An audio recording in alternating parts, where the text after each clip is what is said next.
ایک بک میں نے ایک بات پڑھی، میں آپ کے ساتھ شیئر کرنا چاہ رہی تھی۔ وہ یہ کہ ایک بادشاہ تھا، اس کا ایک بہت بڑا باغ تھا جس کے کئی حصے تھے۔ ان میں سے اس نے کیا کیا کہ ایک آدمی کو ایک دن بلایا اور اس کے ہاتھ پہ ایک ٹوکری تھما دی اور کہا میرے باغ پہ داخل ہو جاؤ اور بہترین پھلوں سے ٹوکری بھر کر لاؤ، بڑا انعام ملے گا، مگر شرط یہ ہے کہ جب اندر سے گزر کر جاؤ تو تمہیں دوبارہ واپس جانے کی اجازت نہیں ہوگی۔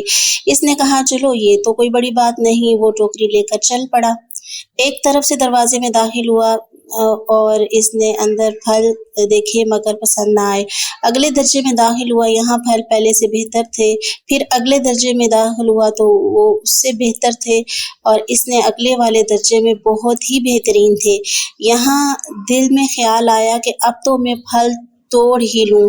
پھر سوچنے لگا آگے سب سے بہتر پھل توڑوں گا۔ جب اگلے اور آخری درجے میں داخل ہوا تو کیا دیکھتا ہے وہاں پر تو کسی بھی درخت پر پھل نہیں ہے۔ افسوس کرنے لگا کہ اے کاش کہ میں پہلے ہی درجے سے پھل توڑ لیتا، اور تو آج میری ٹوکری خالی نہ ہوتی۔ اب میں بادشاہ کو کیا منہ دکھاؤں گا۔ کہتے ہیں کہ بادشاہ سے مراد اللہ رب العزت کی ذات ہے، اور انسان جو باغ میں جا رہا ہے وہ یعنی تیری مثال ہے۔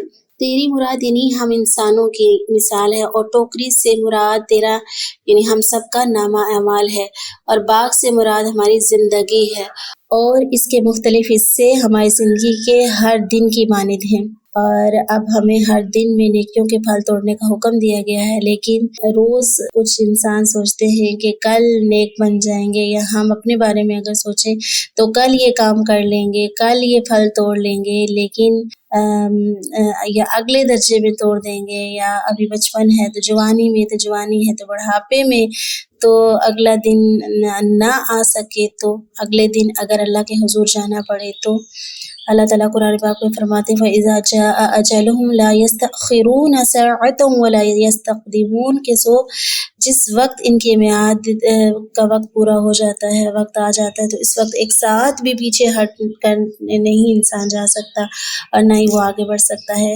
نہ ہی تاخیر ہوگی اور نہ ہی جلدی ہوگی۔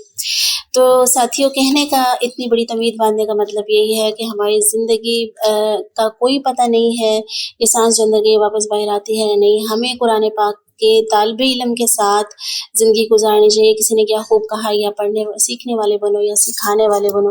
اللہ ہمیں توفیق عطا فرمائے کہ ہم بھی بہترین لوگوں میں شامل ہو سکیں، اور قرآن کے طالب علم بنتے ہوئے سیکھتے ہوئے اس دنیا سے جائیں۔ آمین یا رب العالمین۔